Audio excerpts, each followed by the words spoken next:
Alright guys, so this is my first time taking Metro North from Connecticut, New Haven, Connecticut to Grand Central Station in New York. I'm currently at Union Station, as you can see right there.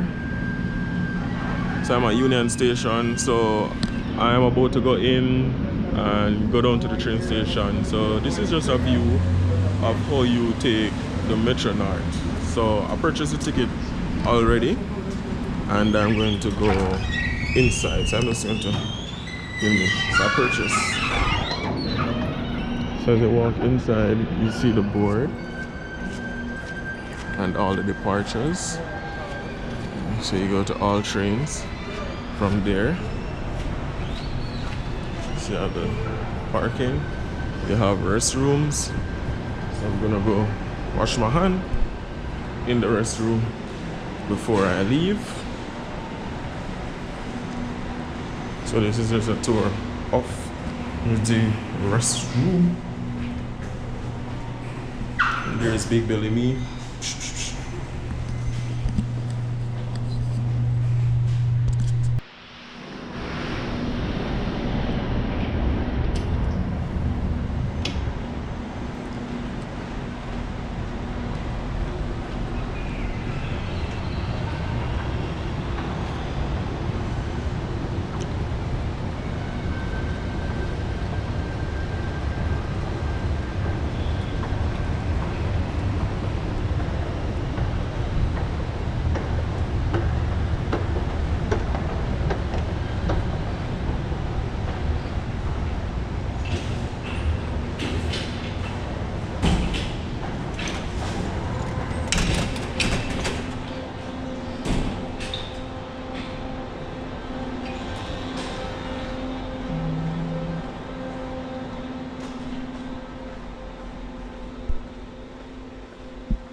Yes. 9:30 North Grand Central, West Haven X. I didn't see a car behind the door in the video you sent me. Yeah, I'm sending a second video. Look on the second video. It kind of. Yes, the second video where you went to the over. They have red and yes. Sugar. They have red and white seats. This is different. I can't hear you. No, man. So they have red and white seats What does that mean? for the train. Yeah, it's kind of different. Kind of have a whole retro vibe to it. On the floor. You have your mask on? Yeah, I have on the mask. Yeah. Hold on, I'm finished here. Alright guys, so that's it. I'll catch you guys when I reach down to New York at Grand Central Station. So thank you guys for watching. Thanks for tuning in to J Vlogs. I know it's kind of a short video, but I really appreciate it. Subscribe and share for more. Soon come.